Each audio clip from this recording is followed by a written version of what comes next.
I could say 1-800-8040-HOT, but by the time this airs, it's over. But hopefully you'll be here when we do it in the next few months, because it really is a spectacle. And never, Ted, have I seen so much anticipation as we're just hours away as we go to tape from the fight night. And of course, we've all been waiting for it. And Baquan Kimbrough, Monty Mesa Clay, the African Assassin, and the Butcher Klein Smith, they will all be here. But what is it, do you think, that has become so magical about the boxing here at Mountaineer? Because, I mean, Atlantic City, Las Vegas, they all do boxing, but there's always a buzz here more than I think anywhere else I've been to. Well, I think this is the home team, if you will, and people want to see these guys fight.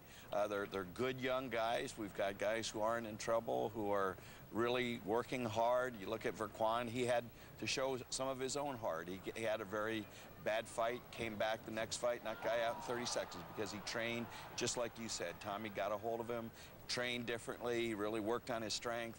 But the people know these guys, and they want to see them succeed, and I think that's the secret. The great thing about Tommy Yankello, he is like a chameleon. He can adapt to whatever the style is and then add his own ingredients, and it always seems to work up there on the hill in California, Pennsylvania. And then, of course, these young fighters, Calvin, have had a chance to come here. It'd be like if you were in Charlotte, North Carolina, and being able to be 30 miles away from where you were going to fight to train all the time. They really do have the best of both worlds, don't they? One advantage that they have, they can build a following. Unlike me, I've been boxing all around the place, the whole country. So back at home, I'm not a star. You know, if I put a boxing match on in my hometown, I might just only get 1,000 people show up, where here they come and pack the place because they're boxing here all the time, and people can follow the same boxers because the same boxers keep boxing on the card. And that's the key to doing it the way it used to be done years ago in the past, where they had hometown heroes because they built a following in the hometown, and that's the smartest way to go about it. You know, it's frightening, and it's kind of weird that he should say that, but I was thinking about on the way down here about back in the day when Billy Conn and Fritzy Zivic and Harry Greb all fought out of Pittsburgh, and they would defend their title in Pittsburgh. And we were able to bring like an Ezra Charles title match against Jersey Joe Walcott, where he won the title at Forbes Field. So, Ted, in a way, what you're doing, there's a reason for it. Well, absolutely, and it's just that, to build that hometown base, and really it's almost a throwback if you really think about it.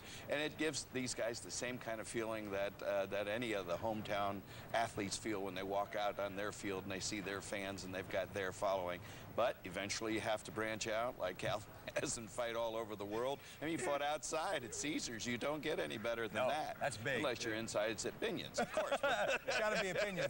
But I'm going to give you some credit here, because you really put your money where your mouth is as far as Baquan Kimbrough. Here's a young kid out of Aliquippa who was a guy that had made some noise on the amateur level, but really never had a chance because he was not a pro to make that national name for himself. And you, being in the position you are, where you have really turned this place into a mecca, if you will, here in Mountaineer, because I remember the way it was, you could have went anywhere and picked any or plucked any fighter, but you realize how important the area is, and in a roundabout way, Baquan, an investment, you invest back into the local community. Well, that's exactly what it is, and you know, Tommy's going to get other young fighters that are going to come along, and they're going to want to come here to fight. And you know, we consider Calvin one of our hometown guys now too. So you know, it's just worked out that way, and I think it helps Mountaineer. It certainly helps them, and it really creates the interest that we've seen develop in boxing. There was not that much of an interest in boxing before, and now there's a huge interest. It really is, and it all has to do with these young fighters having that desire when they're in Ambridge or in California, Pennsylvania,